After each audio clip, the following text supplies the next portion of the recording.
बिस्मिल्लाहिर्रहमानिर्रहीम। नाज़रीन अस्सलाम वालेकुम। मैं हूं आपका मेज़बान साबिर शाकिर। वफाकी दारुल हुकूमत इस्लामाबाद से कुछ ताज़ा तरीन और अहम मालूमात आपके साथ शेयर करते हैं। इमरान खान साहब पर मुलाकातों पर पाबंदी है। उनकी फैमिली मेंबर्स उनसे मुलाकात नहीं कर पा रहे। अभी तक उनकी बहनें कई दफ़ा कोशिश कर चुके हैं, 3 हफ्ते हो चुके हैं, उनकी मुलाकात नहीं हुई। इस तरीके से पार्टी की लीडरशिप से भी उनकी मुलाकातें नहीं हो पा रही। 3 मुलाकातें हुई जो कि बहुत ज़्यादा डिस्कस हो रही हैं।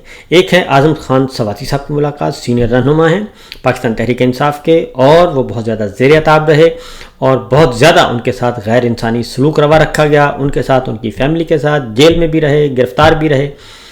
उसके बाद एक अली अमीन गंडापुर साहब की मुलाकात हुई और एक बैरिस्टर सैफ साहब की मुलाकात हुई। इन मुलाकातों के बारे में मुख्तलिफ किस्म की चहमगोइयाँ हैं। किसका पैगाम लेकर गए थे, इस्टेब्लिशमेंट का पैगाम लेकर गए थे, किस हस्ती का पैगाम लेकर गए थे और इमरान खान साहब ने क्या कहा। पार्टी पोजीशन भी आ चुकी है। जुनेद अकबर साहब, उन्होंने अपनी बात पर वो मौक़िफ़ पर कायम हैं और अलीमा खान साहिबा और नौरीन न्याजी साहिबा ने भी कहा है कि जब तक हमारी मुलाकात नहीं हो जाती तब तक हमें नहीं मालूम कि उनको क्या इन्फॉर्मेशन पास ऑन की जा रही है और इमरान खान साहब का ओरिजिनली उनका मौक़िफ़ क्या है। आज़म सवाती साहब ने आज लबकुशाई की है और उन्होंने क्या कहा, कुरान मजीद सामने रखकर पहले ज़रा उनके कुछ हिस्से सुनते हैं। सुनिए जी। आज मैं इस वीडियो पैगाम के जरिए दूध का दूध और पानी का पानी करूंगा। हरियाला जेल में खान साहब से जो मेरी मुलाकात हुई और उसके बाद तूफान बदतमीजी जो पूरे मुल्क के अंदर और मुल्क से बाहर बरपा है, मेरे पास इसके अलावा कोई हल नहीं कि मैं हकायक को सामने लेके आऊं। उन्होंने कहा कि मेरी मुलाकात के बाद एक तूफान बदतमीजी बरपा है, तो अब मैं हकायक सामने लेकर आ रहा हूं। आज़म सवाती साहब ने आगे उस मुलाकात के बारे में क्या कहा कि जब उन्होंने पहले तो उन्होंने कुरान मजीद की एक आयत पढ़ी और कुरान मजीद की आयत पढ़कर उन्होंने कहा कि मैं हल्फ उठाता हूं कि मैंने कोई जो कुछ भी है वो मैं सही कहूँगा। क्या कहते हैं आज़म सवाती साहब, जरा सुनिए। ये कुरान मजीद है, सूरत बकरा की 42वीं आया, वला तलबिसुल हक्का बिल बातिल व तक्तुमुल हक्का व अंतुम तालमून। और अबू आला मौदूदी रहमतुल्लाह अलैह ने इसका तर्जुमा इस तरह किया है कि मेरे गजब से बचो, बातिल का रंग चढ़ाकर हक को मुश्तबीह मशकूक न बनाओ और न जानते हुए बूझते हक को छुपाने की कोशिश न करो। जान बूझकर हक को छुपाने की कोशिश न करो। कई एंकर्स और कुछ वीलागर्स ने जो दास्तान बयान की है, जो झूठ का चूरन बेचा है, मैं उसकी मजम्मत करता हूं।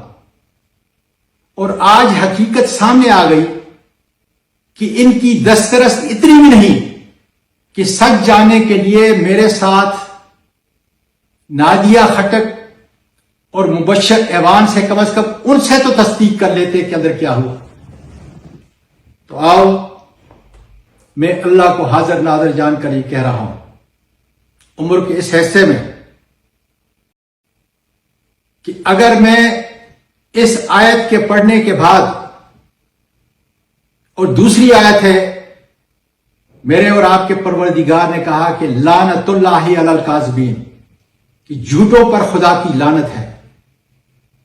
मैं कहता हूं कि अगर मैं कोई चीज भी आपके सामने आज गलत बयान करूंगा तो इस उम्र के अंदर बीमारी की हालत में अल्लाह ताला मुझे मरते हुए ईमान नसीब नहीं करेगा। मैंने बड़ा सब्र किया ख्वातीन और हज़रात, लेकिन अब इन झूठों को हकायक बताने जरूरी समझता। मैं जैसे जेल के अंदर गया, खान साहब और बुशरा बीबी ने मुझे देखा, बड़े खशाश बशाश थे, खुश हुए। जैसे सोफे पे बैठा उनके सामने, खान साहब उठकर आए और मुझसे हाथ मिलाया। मैं समझता था कि वो लकड़ी का कबाड़ जो लगा हुआ है, फ्रेम लगा हुआ है, उसके अंदर शीशा है, लेकिन शीशा नहीं था। खान साहब जैसे बैठे तो मैंने सबसे पहले उनका शुक्रिया अदा किया, बुशरा बीबी का शुक्रिया अदा किया कि जब मैं सिंध और बलूचिस्तान से सहूलतें झील कर जमान पार्क पहुंचा और मेरी कमर में दर्द था, तो उन खामद बीवी ने जिस तरीके से मेरी तीमारदारी की, जो एहसास उनको इंसानी था, वो याद दिलाया। मैंने खान साहब को याद दिलाया, खान साहब मैं शुक्रिया अदा करता हूं कि अक्टूबर 2022 के अंदर 27 नवंबर को और मार्च 2023 को जब मैं तीनों मरतबा गिरफ्तार हुआ, आपने हर रोज 1 या 2 दफा प्रेस कॉन्फ्रेंस जो है या प्रेस स्टाफ जो है वो मेरे लिए की,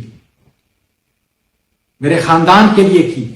मैंने खान साहब को ये याद दिलाया कि जनवरी के आखिरी हफ्ते में मेरा बेटा बैरिस्टर उस्मान डॉक्टर बाबर ऐवान के साथ आया और मैं डॉक्टर साहब को शुक्रिया अदा करता हूं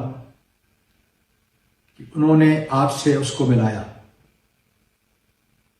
और मेरा इंतहाई जरूरी पैगाम खान साहब आपको दिया। मैं शुक्रिया अदा करता हूं कि 10 मिनट तक आप मेरी सेहत के बारे में फिक्रमंद थे और पूछते थे उससे, इसलिए कि अटक से आए हुए कैदियों ने आपको बताया था कि रावलपिंडी इंस्टीट्यूट ऑफ कार्डियोलॉजी के अंदर मेरी एंजियोग्राफी हुई और उसके बाद मेरी तबीयत ठीक नहीं। उसके बाद मैंने खान साहब को कहा, अब असली मकसद की तरफ आता हूं। अब यहाँ तक तो स्वाति साहब ने वो जो पिछली गुफ्तगू है इमरान खान साहब को वो बताई और उनका शुक्रिया अदा किया।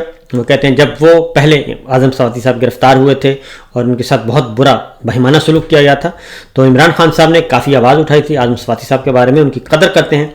तो अब अगला जो ऑपरेटिंग पार्ट है वो आ रहा है। आजम स्वाति साहब ने कहा कि इस मौजूदा सूरत हाल पे मैंने क्या कहा, सुनिए।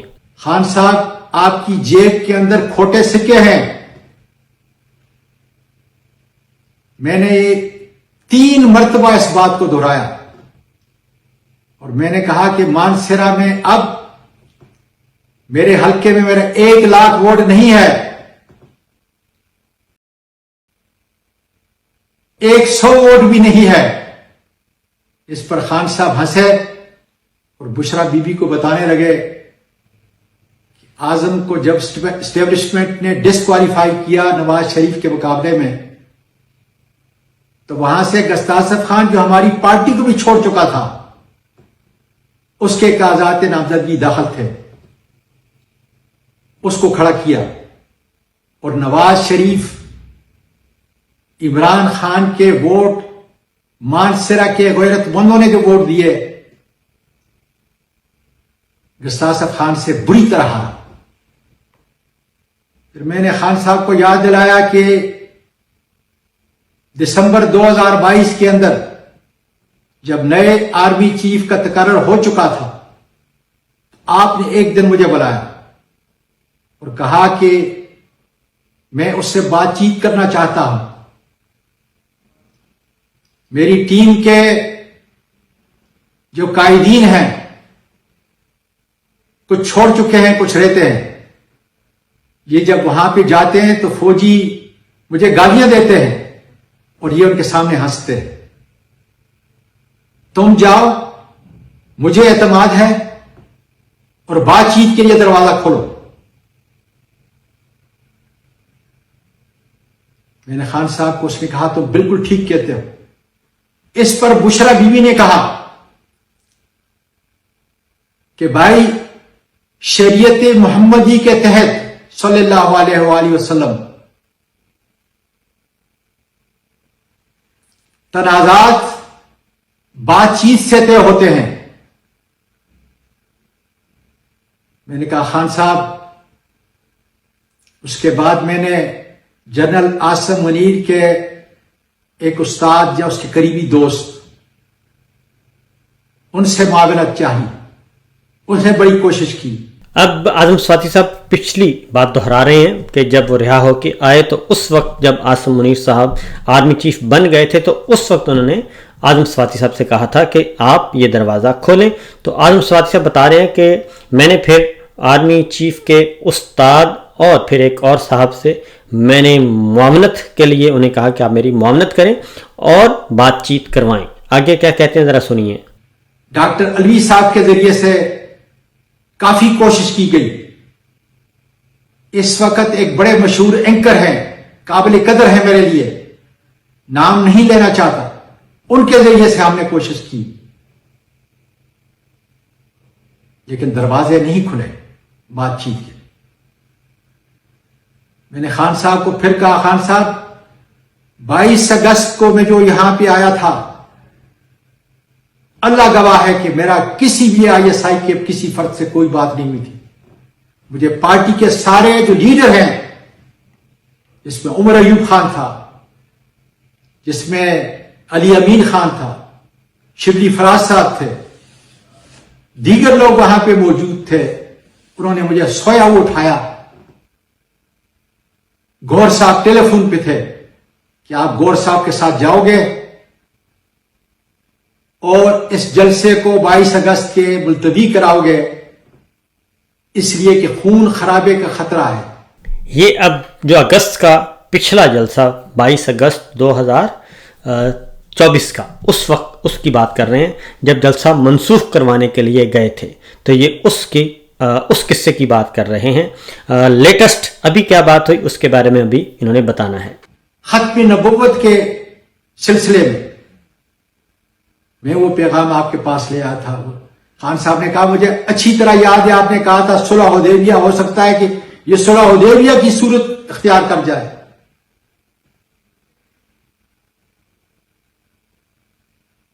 खान साहब, मैं इस वक्त आया हूं।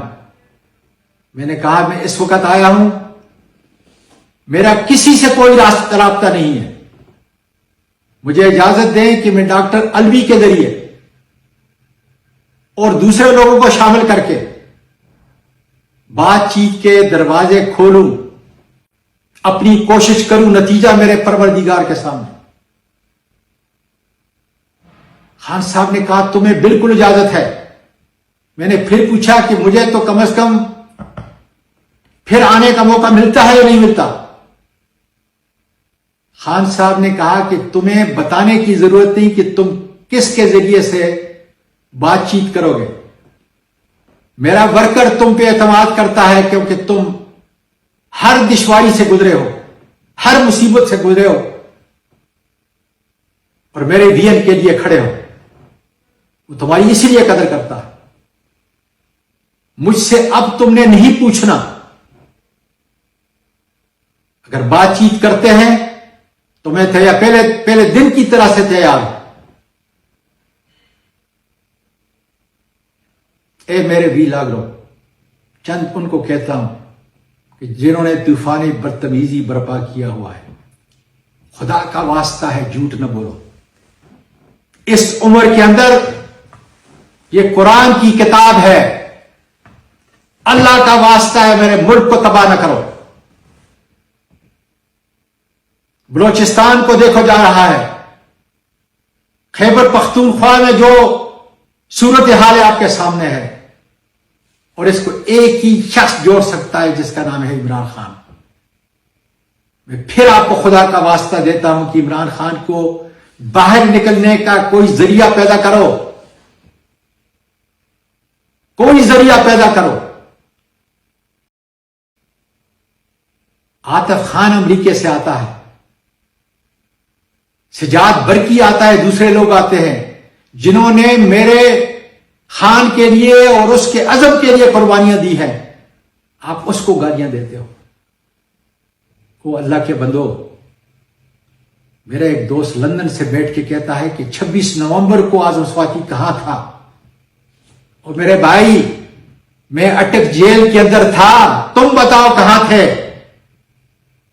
मैंने तो हमेशा तुम सहाफत, आजाद सहाफत के लिए आवाज उठाई और तुमने हमारे लिए, मेरे हर गिरफ्तारी के ऊपर तुमने आवाज उठाई। आज क्या हो रहा है?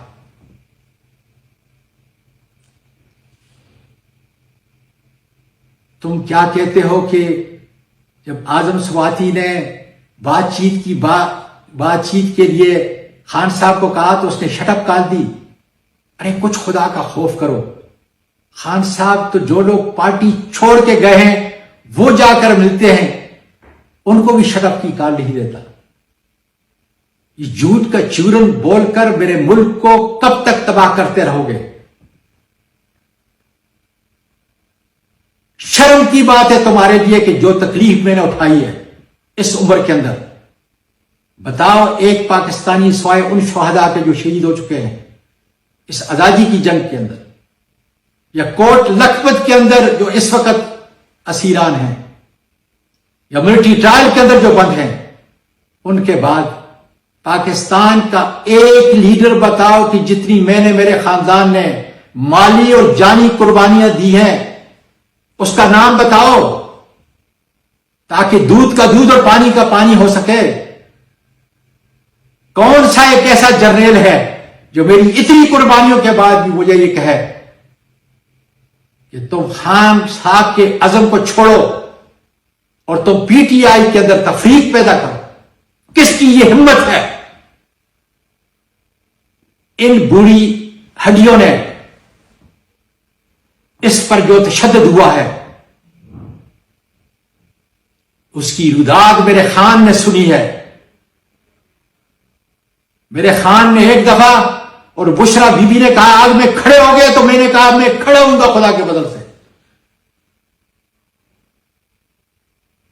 वो जमीन तपाने वालों, मैं तो उस तपी हुई जमीन से चलकर जेलों की जीनत बना हूं, जहां पे 1100 कैदियों को न सिर्फ अटक में बाप की तरह मैंने रखा है, बाप बनकर मैंने रखा है। वो रुदाद नहीं बयान करते, मुचल के जमा कराए रुदाद नहीं बयान करते। दवाई, नस्वार, सिगरेट, खाना, फ्रूट।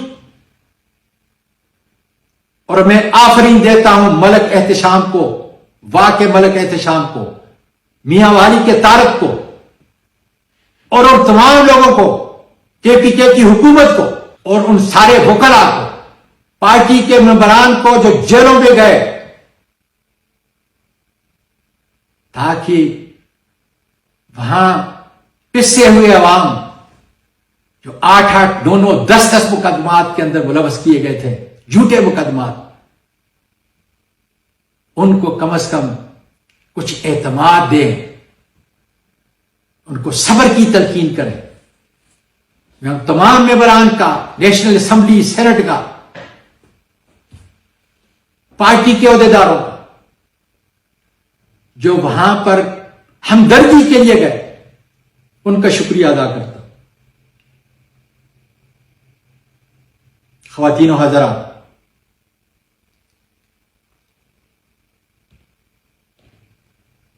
इस उम्र के अंदर मैं फिर कहता हूं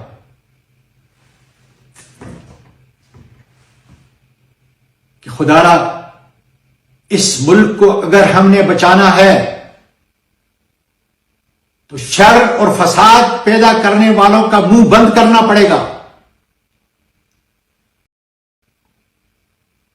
अगर तपती हुई जमीन के साथ मेरा कायद बाहर निकलेगा तो आजम स्वाति सबसे पहले वो दूर 2 मील से दूरबीन से नहीं देखेगा। और ये मैंने साबित किया है। इसलिए आज पीटीआई का कारकुन, वो सवात का है, वो मालाकंड का है, वो फाटा का है, वजीरिस्तान का है, हजारे का है, डेढ़ खान का है, या दूसरे अजला का, मुझसे मोहब्बत करते हैं इसलिए कि देखा है इस बुजुर्ग को देखा है उन्होंने, जहां मौत करीब थी, मौत करीब थी, उसको भी चूमा है अल्लाह के फजल से। और इमरान खान के लिए, पीटीआई के लिए जान भी कुर्बान करूंगा खुदा के फजल से। वो अल्लाह के बंदो झूठो, मैं अली अमीन की इसलिए कदर करता हूं, इसलिए उसके साथ खड़ा हूं। सुन लो, मैं खड़ा हूं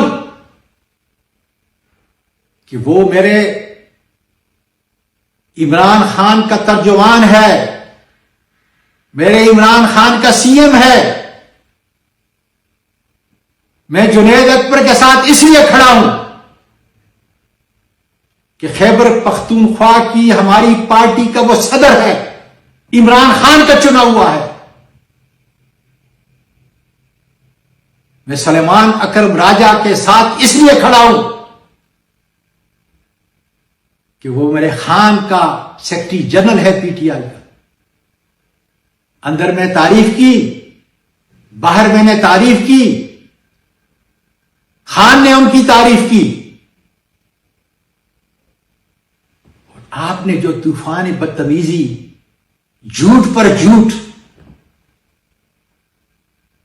ए अल्लाह, आखिर में सिर्फ इतना कहता हूं कि अगर मैंने झूठ बोला है, किसी तरह का झूठ बोला है, तो परवरदिगार मुझे इस आखिरी जिंदगी के अंदर ईमान सलामत न करना। और इन झूठे बदबख्तों के लिए ए अल्लाह इनको हिदायत दे, ए अल्लाह इनको हिदायत दे, ए अल्लाह इनको हिदायत दे। ये थे आजम स्वाति साहब जनाब। उन्होंने अपना पॉइंट ऑफ व्यू दिया और इसमें कोई शक नहीं कि आजम स्वाति साहब ने बहुत ज़्यादा कुर्बानियाँ दी हैं, बहुत ज़्यादा मार खाई है, बहुत ज़्यादा गैर इंसानी सलूक किया गया और वो बयान भी नहीं किया जा सकता जो कुछ आजम स्वाति साहब के साथ अब तक हो चुका है। तो अब उन्होंने अपनी सारी बात जो है वो सामने रख दी है और एक उनका अपना जो मौक़िफ़ है वो सामने आ गया है। तो देखते हैं कि अब आगे मामला कैसे बढ़ेगा, क्योंकि आजम स्वाति साहब ने जो इजाज़त ली, इमरान खान साहब ने इजाज़त दे दी कि ठीक है आप कर लें। तो इमरान खान साहब ने ये इजाज़त दी है, लेकिन उन्होंने एक बात साथ कही है। उन्होंने कहा कि आप कोशिश करके देख लें। अली अमीन गंडापुर साहब को भी यही कहा है कि आप कोशिश करके देख लें, लेकिन ये काबिल एतबार लोग नहीं हैं। और जो काबिल एतबार नहीं है उसके बारे में वो कहते हैं कि मुझसे कमिटमेंट की थी और इस बारे में बहुत ज़्यादा एविडेंस मौजूद है। और जो कमिटमेंट थी वो न्यूट्रल की होने की थी, वो गैर जानिबदार होने की थी, और लेकिन उस कमिटमेंट को तोड़ा गया। और जब उस कमिटमेंट को तोड़ा गया और फिर पार्टी को इलेक्शन से बाहर रखने के लिए जो फिस्तायत बर्पा की गई और जो अब तक की जा रही है, इसलिए अगर आप समझते हैं कि आपको कोई खैर की तवक्को अगर आप समझते हैं तो ये आपकी मर्ज़ी है, मेरी नहीं। क्योंकि मुझे पता है कि ना इन्होंने पहले अपनी ज़ुबान की पासदारी की, ना ये आइंदा करेंगे। तो देखते हैं कि क्या होता है, क्योंकि ये मजबूरी के आलम में सब कुछ चल रहा है। वरना कौन जेल के दरवाजे किसी के लिए खोलता है ईद की छुट्टियों के दौरान, और जो लिस्ट पार्टी देती है उनसे मुलाकात करने नहीं दी जाती। अलीमा खान साहिबा, नूरीन खान साहिबा और डॉक्टर उज़्मा, उनको इजाज़त नहीं दी जा रही। तो इसलिए आजम स्वाति साहब माशाल्लाह बहुत ज़ीरक इंसान हैं और उनको भी चीज़ों का अंदाज़ा है। तो देखिए, मोमन एक सुराख से 2 बार नहीं डसा जाता, लेकिन चूँकि ये 21वीं 22वीं सदी है तो इसलिए 21वीं 22वीं सदी में मोमन एक सुराख से बार बार नहीं डसा जाता।